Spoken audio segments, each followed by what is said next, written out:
Everybody, thank you for watching. My name is Don. This is the second part, continuation from my book reading of Maccabees, a book cut out from the Bible. I believe has many clues on how the Antichrist to come will be like. From verse, I'm reading from verses 46. And the King Antiochus of Epiphanes, I believe, is the foreshadow of the Antichrist, the Syrian king at the time. They were even ordered to defile the temple. So he gave orders to defile the temple in Jerusalem and the holy things in it. They were commanded to build pagan altars, temples and shrines, and to sacrifice pigs and other unclean animals. Can you imagine that? Sacrifice unclean animals like pigs, which is banned, unclean to Jews. They were forbidden to circumcise their sons and were required to make themselves ritually unclean in every way they could. In every way possible, this Antiochus of Epiphanes, evil king, made the Jewish people break every command, that God gave them, so that they would forget the law of God, which the Lord had given through Moses, and would disobey all the commands, its commands. The penalty for disobeying the king decree was death. The king not only issued the same decree throughout the whole empire, but he also appointed officials to make sure to supervise the people, and commanded each town in Judea to offer pagan sacrifices. Many of the Jews were ready to forsake the law and to obey these officials. They defiled the land with their evil and conduct, forced all the true Christians to hide wherever they could. This is it.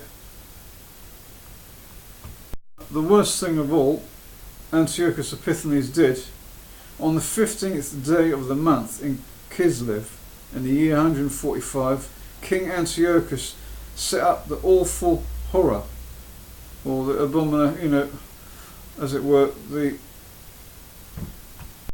abomination of desolation, on the altar of the temple in the year 145.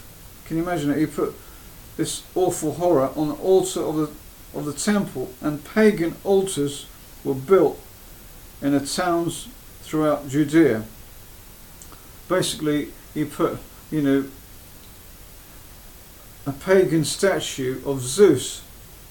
He removed he went into the Jewish temple and he put this awful horror, abomination of desolation, whatever, a statue of Zeus as a pagan god in the temple itself, defiling it. And he also forced pagan sacrifices, were ordered to, they were offered in front of houses and in the streets. Any books of the law which were found were torn up and burnt. Anyone who was caught with a copy of the sacred books or who obeyed the law was put to death by order of the king. Month after month, these wicked men used their power against the Israelites caught in the town. This is on the 25th of the month. These same evil men offered sacrifices on the pagan altar, erected on top of the altar in the temple. Can you imagine it? 25th of the month. Sounds like December. It is on the 25th of the month. Like December 25th, we know that's pagan. Well, it might have stemmed from here. Because on the 25th of the month, these same evil men offered sacrifices on the pagan altar, erected on top of the altar of the temple. Mothers who had allowed their babies to be circumcised were put to death because the king ordered it.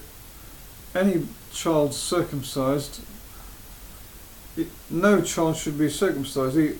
That's what his decree was. This is it. mothers who had allowed their babies circumcised were put to death in accordance with the king's decree. And oh no, this is evil. Their babies were hung around their necks, and their families and those who had circumcised them were put to death. Many people in Israel firmly resisted the king's decree and refused to eat food that were ritually unclean. They preferred to die rather than break the holy covenant and eat unclean food, and many did die. In his anger, God made Israel suffer terribly. Because Israel had erred from God, and this was like a little punishment. But as it says here, not everybody, gave in to these practices. So how do we get the book of Maccabees? It's because there was a little resistance. And it says here, in 867 BC, Antiochus committed abomination of desolation. Well, this is it. And especially when he set up an altar to the Greek god Zeus inside the Jewish temple, and sacrificed a pig on it. Antiochus proceeded to require pagan sacrifices in all Jewish villages. But guess what? There was in the village of Modin a Levite named Matthias, who had 5 sons, was told to make a sacrifice. But Matthias refused and killed the troops and the villager who volunteered to do the deeds. This sparked the Maccabean revolt. That's why the book Maccabees comes from. So, led by Matthias' son, who was Maccabees. Maccabee. Israel, and with the help of Matthias' son, Israel gains its freedom from the Seleucid Empire for a time, and was later recognized as an independent state by the Roman Senate.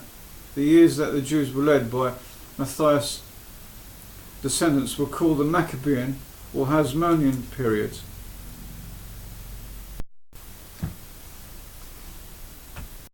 I really believe that the Antiochus of Epiphanes is that the evil Syrian is a foreshadow of to come. I believe it's a twofold fulfillment.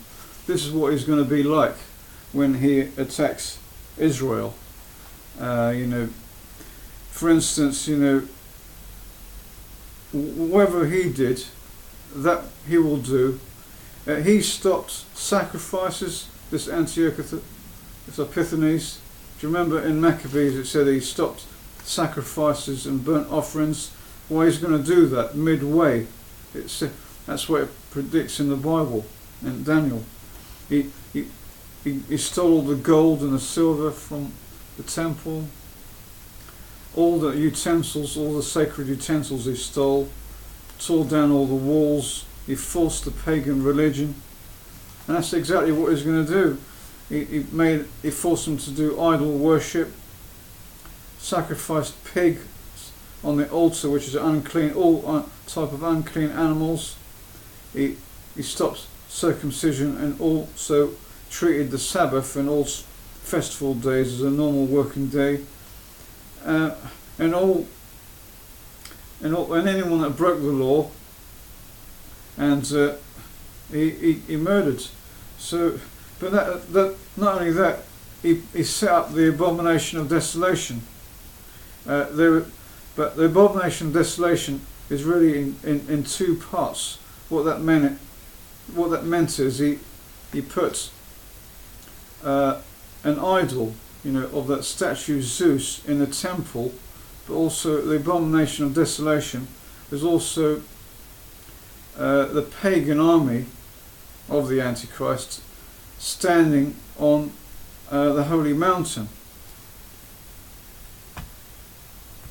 Also, in verse 24, chapter 24 or 15, it shows that the disgusting thing means 2 things. That was put the abomination of desolation, put in the what happened in the past will happen again. Antiochus of Epiphanes did it back then, and the Antichrist will also do the same thing. And it says here, therefore, when you catch sight of the disgusting thing that causes desolation, as spoken through Daniel the prophet, standing in a holy place.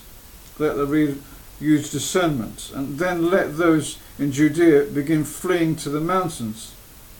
Let the man on the housetop not come down to take goods out of the house. Let the man in the field not return to the house to pick up his outer garment. And it goes on to say, keep praying that your flight may not occur in winter time.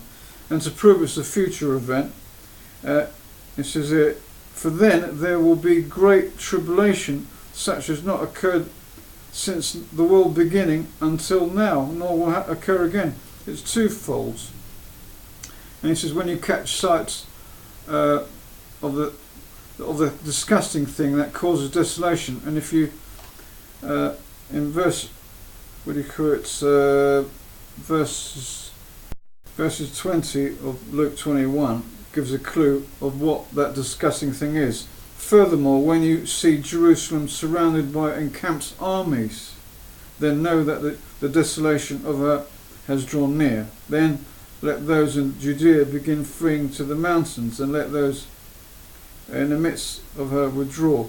See, the disgusting thing, it's twofold. It's the encamped Roman soldiers at the time on the holy mountain of Jerusalem, as well as the statue of Zeus in the temple. So it's twofold. And again, this will happen again in the future, as it says there, for then there will be great tribulation, as not occurred since the world's beginning. So it will happen two times, and it's twofold. What happened then will happen again.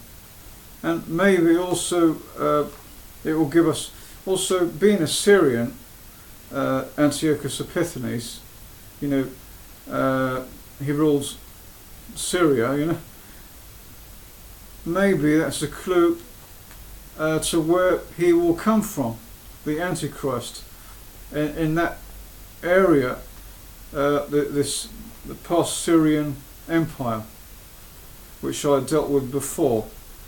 And here's a map.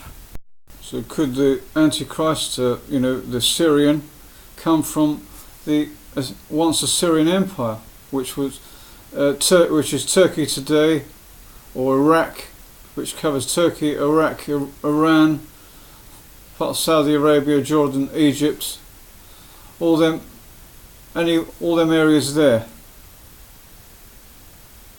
from anywhere one of there, and even part of Jordan. So what can we do? I mean, just like it says, therefore when you catch sight of the disgusting thing, is that the Jews who kept looking at the signs, that causes desolation, when you see the encamped Roman armies, and what does it say there? Let those in Judea begin fleeing to the mountains. So therefore if we see the signs, we can flee to God and pray to Him through Jesus' name for our protection. This is that can be an example. This is it. And truly, now learn from the fig tree as an illustration. This point. Just as soon as it's young, branches grow tender and it puts forth leaves. You know that the summer is near. So when you see all the signs around, and believe me, the signs are all around that God's judgment is coming. So be ready to flee to God for protection, for He is our protection through Jesus Christ. It says, likewise also you, when you see all these things, know that He is near at your doors. The signs are all around, rumours of wars and everything. Truly I say to you that this generation will by no means pass away until all these things occur. This is it. Concerning that day and hour, nobody knows, neither the angels, the heavens, nor the Son, but only the Father. But it goes on to say, and for just as the days of Noah were, so the presence of the Son of Man will be. For those, as they were in those days, they were before the flood, eating and drinking, men marrying, and women given in marriage, until the day that Noah entered into the ark, and they took no note until the flood came and swept them all away. So the presence of the Son of Man will be. Please be awake, and to the signs, because the end is so very near. And please, if you haven't got a relationship with God in Christ, please do, and put your faith in Jesus Christ to avoid the judgment that's coming. It will come. It's coming very soon. So please wake up, because the end is so near. Thank you very much. Bye.